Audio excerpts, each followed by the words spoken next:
Good morning, student. Myself, Pathan Ishrat Jahan from Paras English High School. Today, I will teach Standard 7, Subject Hindi, Chapter number 6, doctor Vikram Sarabhai. आज जो है वो हम हिंदी का chapter पढ़ेंगे, doctor Vikram Sarabhai. अब डॉक्टर विक्रम साराभाई कौन थे? तो ये एक साइंटिस्ट थे। तो उनकी जो है हम उनके बारे में हम पढ़ेंगे। तो पहले ये जो लेखक परिचय दिया है हम ये पढ़ेंगे, उसके बाद हम लेसन जो है वो पढ़ेंगे। हमारे जीवन को सुविधापूर्ण बनाने में वैज्ञानिकों का प्रमुख योगदान रहा है। प्रस्तुत इकाई हमें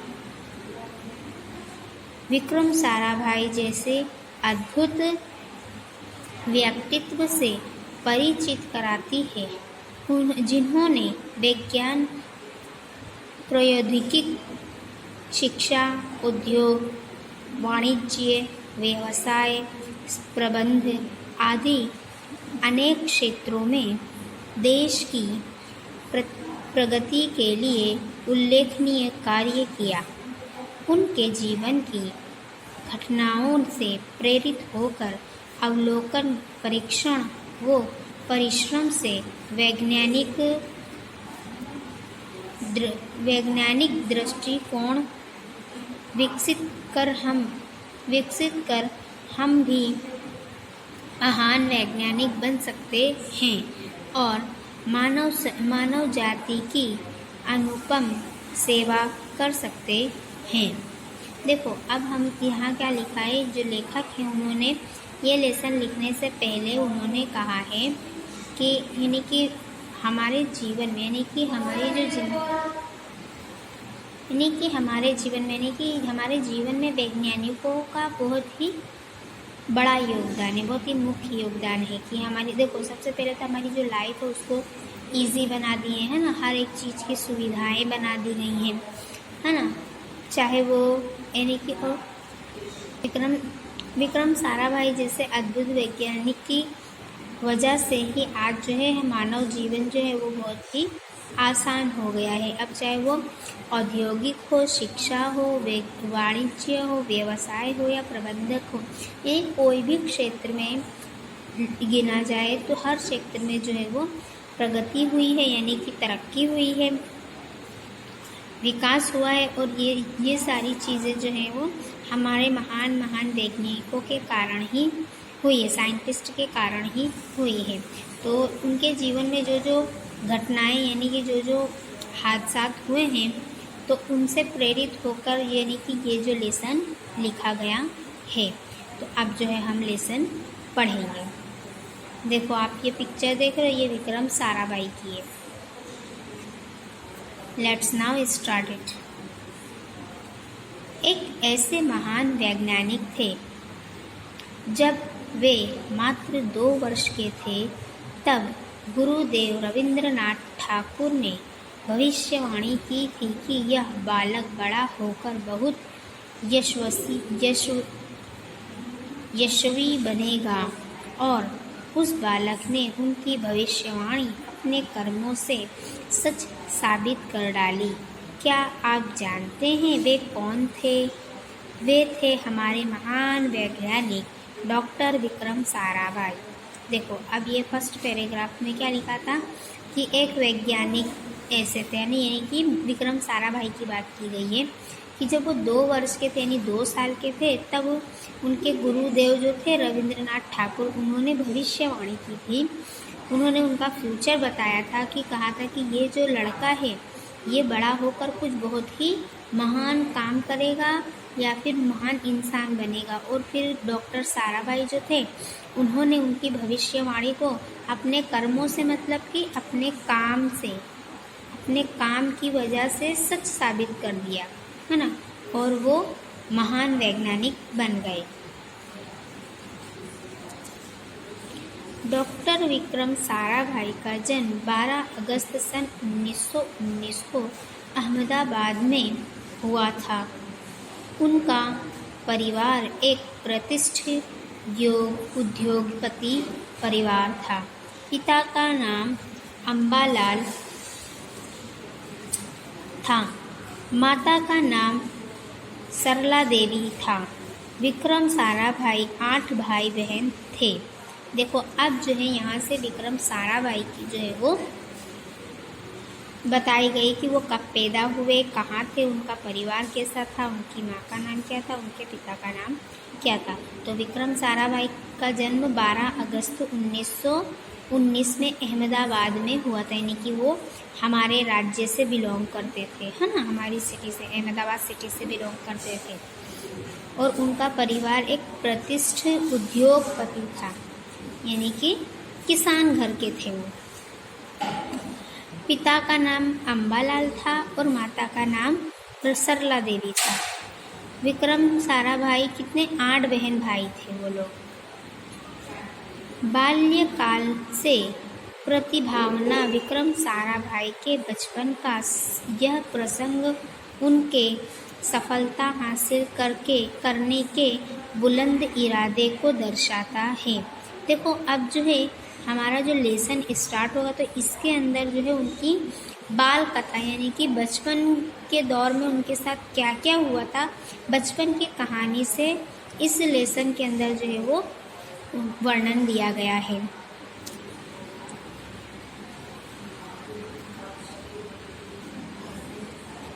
जब वो 5-6 साल के थे तो अपने परिवार के साथ शिमला गए। शिमला में उनके पिता श्री अम्बालाल के नाम ढेरों चिट्ठियाँ आती थीं। यह देखकर बालक विक्रम के मन में भी इच्छा हुई कि उनके नाम भी खूब सारे पत्र आएं। इसलिए कई लिफाफों पर अपना नाम तथा पता लिखा और डाकघर में डाल दिए। फिर क्या था, उनके नाम पर ढेरों चिट्ठियाँ आने लगी। पिता ने देखा तो उनके नाम में बालक विक्रम के इस काम के पीछे के उद्देश्य को जानने की इच्छा हुई। असलियत मालूम होने पर उन्हें हंसी आई, लेकिन सफलता पाने की इच्छा जानकर अच्छा भी लगा। जब वह 8 साल के थे तो साइकिल पर विभिन्न कलाबाजियाँ करते और लोगों को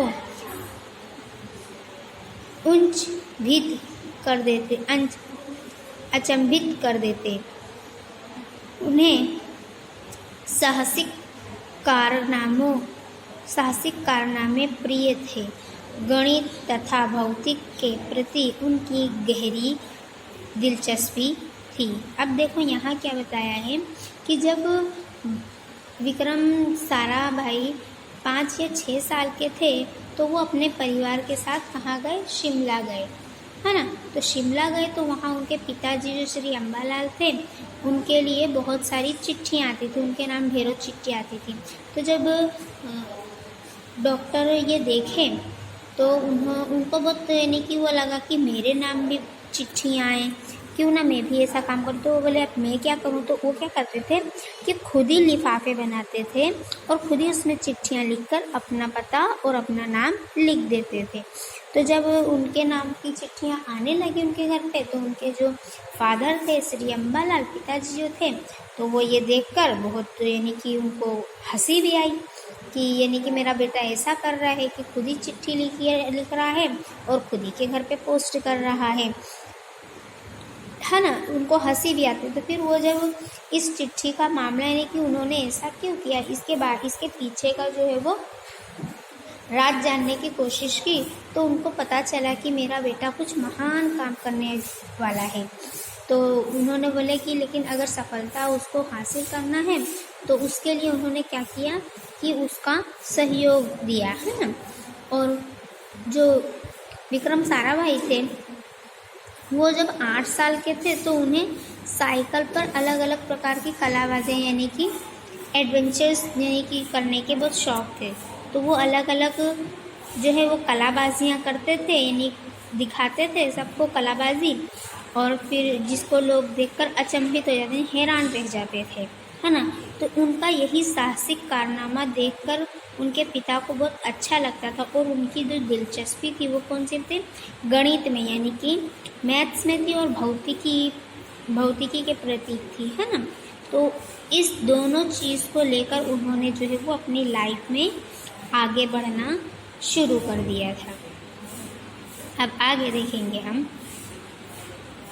उन्होंने मैट्रिक की परीक्षा सन 1934 में पास की। सन 1934 और 37 में गुजरात कॉलेज अहमदाबाद से इंटर की पढ़ाई की। सन 1937 में इंग्लैंड चले गए। सन 1940 में कैम्ब्रिज से गणित व भौतिकी में बीएससी की परीक्षा में सफलता प्राप्त की।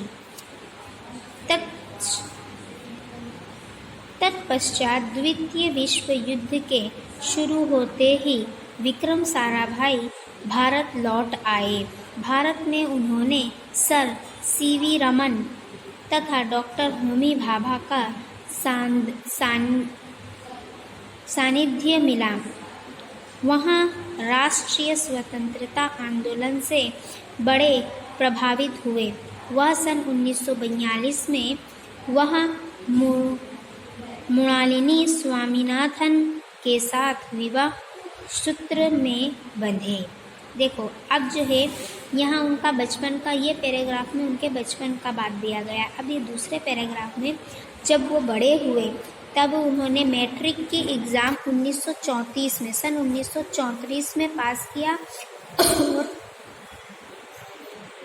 और उसके बाद सन 1934 से 1937 के बीच में उन्होंने क्या क्या चीज़ें की। तो उन्होंने गुजरात कॉलेज, जो हमारे यहाँ अहमदाबाद में है, गुजरात कॉलेज में से इंटर की पढ़ाई पढ़ी, और फिर 1937 में कहाँ चले गए, इंग्लैंड चले गए और आगे की पढ़ाई पढ़ने के लिए। फिर 1940 में उन्होंने कैम्ब्रिज यूनिवर्सिटी से गणित यानी मैथ्स की और भौतिकी में बीएससी किया, यानी फिर उन्होंने बीएससी की पढ़ाई पढ़ी, यानी वो साइंस साइड से लेकर पढ़े। उसके बाद फिर सफलता हासिल हुई, यानी कि वो बीएससी की परीक्षा में पास हो गए, और फिर पास हो गए और उनको आगे की पढ़ाई पढ़ने की थी। लेकिन जब द्वितीय विश्व युद्ध यानी कि दूसरा जो है वो विश्व युद्ध शुरू होने वाला था कि विक्रम साराभाई उसके पहले ही भारत लौट आए। और फिर भारत लौट आए तो वहाँ उन्होंने सर सीवी रमन और डॉक्टर होमी भाभा जैसे महान वैज्ञानिकों के हाथ के नीचे यानी कि साए में अपनी जो बाकी की स्टडी है वो कंप्लीट की। उसके बाद वो राष्ट्रीय स्वतंत्रता आंदोलन से भी जुड़ गए और उनसे बहुत ही प्रभावित हुए। और फिर 1942 में उनका मृणालिनी स्वामीनाथन के साथ विवाह हो गया, उनकी शादी हो गई। अब आगे देखते हैं कि क्या हुआ। उन्होंने अंतरिक्ष की गहराइयों से आने वाले रहस्यमय कॉस्मिक किरणों पर अनुसंधान करके कैम्ब्रिज विश्वविद्यालय से सन 1947 में पीएचडी की उपाधि हासिल की। ब्रह्मांड तथा सौरमंडल के कई जटिल प्रश्नों का प्रायोगिक हल निकालने का श्रेय डॉक्टर विक्रम साराभाई को प्राप्त है। यह उन्हीं का सुझाव था कि कॉस्मिक किरणों पर प्रयोग के लिए हिमालय की ऊंची चोटियां सर्वाधिक उपयुक्त व अनुकूल होंगी। इसलिए भारत सरकार ने गुलमर्ग में वैज्ञानिक उपकरणों से लैस एक प्रयोगशाला स्थापित की। डॉक्टर विक्रम साराभाई के निजी प्रयासों से सन 1947 में भौतिक अनुसंधान प्रयोगशाला अहमदाबाद में स्थापित हुई, जिसे वह आजम संबंध रहे। साथ ही उन्होंने देश में वस्त्र उद्योग की तकनीकी समस्याओं के हल निकालने के उद्देश्य से अहमदाबाद में ही टेक्सटाइल इंडस्ट्रीज रिसर्च एसोसिएशन की आधारशिला रखी। भौतिक अनुसंधान प्रयोगशाला डॉक्टर विक्रम साराभाई परमाणु शक्ति, अंतरिक्ष विकिरण, सूर्य ग्रह, तारा, प्लाज्मा भौतिकी और खगोल पर वह कार्य करते रहे। देखो अब इस पैराग्राफ में क्या कहा है कि उन्होंने अंतरिक्ष की गहराइयों से आने वाली रहस्यमय कॉस्मिक किरणों पर अनुसंधान करके कैम्ब्रिज विश्वविद्यालय से सन 1947 में पीएचडी की। यानी कि उन्होंने उनकी शादी के बाद जो है यानी कि उनको ये सारी चीज़ों में रोचक चीज़ें करने में बहुत ही शौक था, तो वो अंतरिक्ष में यानी कि सौर्य मंडल में हमारा जो है उसके अंदर से जो आती है कॉस्मिक किरणें, उसके बारे में उन्होंने बहुत ही ज़्यादा जो है वो मालूमात हासिल की। मालूमात हासिल करने के बाद उन्होंने कैम्ब्रिज यूनिवर्सिटी से क्या किया, वहाँ से पीएचडी की, यानी कि अंतरिक्ष के गहराइयों को जानने के लिए, है ना। फिर उसके बाद जब उन्होंने पीएचडी हासिल कर ली यानी वो डॉक्टर बन गए, तो उन्होंने फिर ब्रह्मांड यानी कि पूरे ब्रह्मांड है और जो सौर्य मंडल है हमारा जिसमें 9 प्लैनेट्स हैं, है ना, तो सोलर सिस्टम है जो हमारा, उसके अंदर जो है जटिल प्रश्न यानी जो भी कई जटिल प्रश्नों के उत्तर ढूंढने, यानी कि बहुत ही मुश्किल जो रिसर्च की, और फिर रिसर्च करने के बाद उन्होंने सबका जो है वो आंसर तलाश किया, और तलाश करने के बाद वो जो है बहुत ही महान वैज्ञानिक बन गए। और विक्रम साराभाई ने ऐसा सुझाव दिया कि हमें जो सौर्य मंडल से जो कॉस्मिक किरणें आती हैं, तो उसके रिसर्च के लिए जो है हमें हिमालय की ऊंची चोटी पर जो है वो इसका अगर हम रिसर्च करेंगे तो ज़्यादा अच्छा होगा और ज़्यादा उपयुक्त होगा, यानी कि सही साबित होगा। तो उसके कारण, तो उनकी सुझाव के कारण जो है भारत सरकार ने क्या करी, गुलमर्ग में एक वैज्ञानिक जो है वो सेंटर बना दिया, जहाँ जो है वहाँ जो है वो प्रयोगशाला अहमदाबाद में वहाँ बनवाई, और बनवाने के बाद जो है आजन्म तक उसी से जुड़े, यानी कि ज़िंदगी भर जब तक वो हयात थे तब तक वो उसी से जुड़े रहे। और जुड़ने के बाद जो है उन्होंने वस्त्र उद्योग और यानी कि दूसरी चीज़ों का भी उन्होंने दूसरी समस्याओं का भी हल निकाला, और उसके लिए उन्होंने अहमदाबाद में जो टेक्सटाइल इंडस्ट्री रिसर्च एसोसिएशन नाम का जो है वो आधारशिला एसोसिएशन की जो है वो नींव डाली, और भौतिक अनुसंधान की भी प्रयोगशाला डाली। और फिर विक्रम साराभाई ने फिर परमाणु शक्ति यानी कि जो बॉम्ब वगैरह है वो सब चीज़ों में भी उन्होंने सहायता की।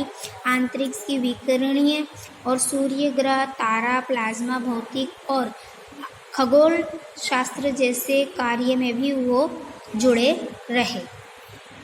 अब दूसरा पैराग्राफ, 1961 में वे परमाणु ऊर्जा आयोग के सदस्य बनाए गए, यानी फिर उन्होंने जो है परमाणु ऊर्जा यानी परमाणु जो शक्ति होती है उसके सदस्य बनाए गए वो 1961 में।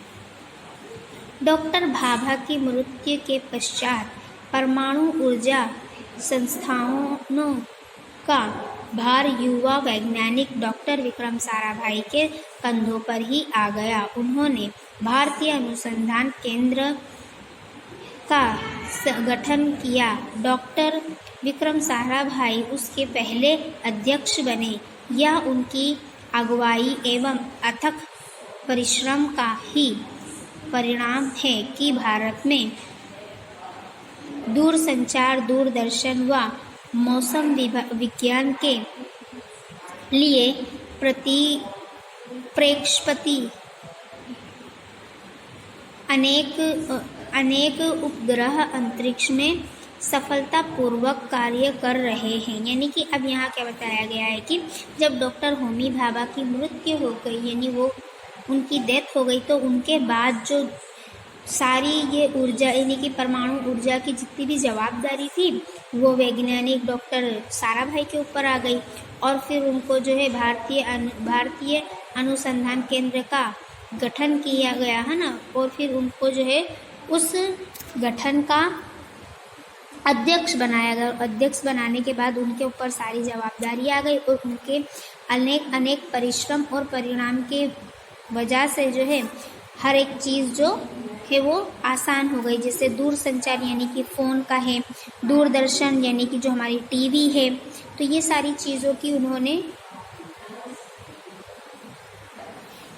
चीज़ों का उन्होंने इन्वेंशन किया। और इन्वेंशन करने के बाद हमें जो है अंतरिक्ष में जो सफलपूर्वक उपग्रह हमने छोड़े गए, जिसकी वजह से हमें जो है सारी मालूमात मिलती है। तो ये सारी चीज़ें जो है वो डॉक्टर विक्रम साराभाई के कारण ही मुमकिन हुई।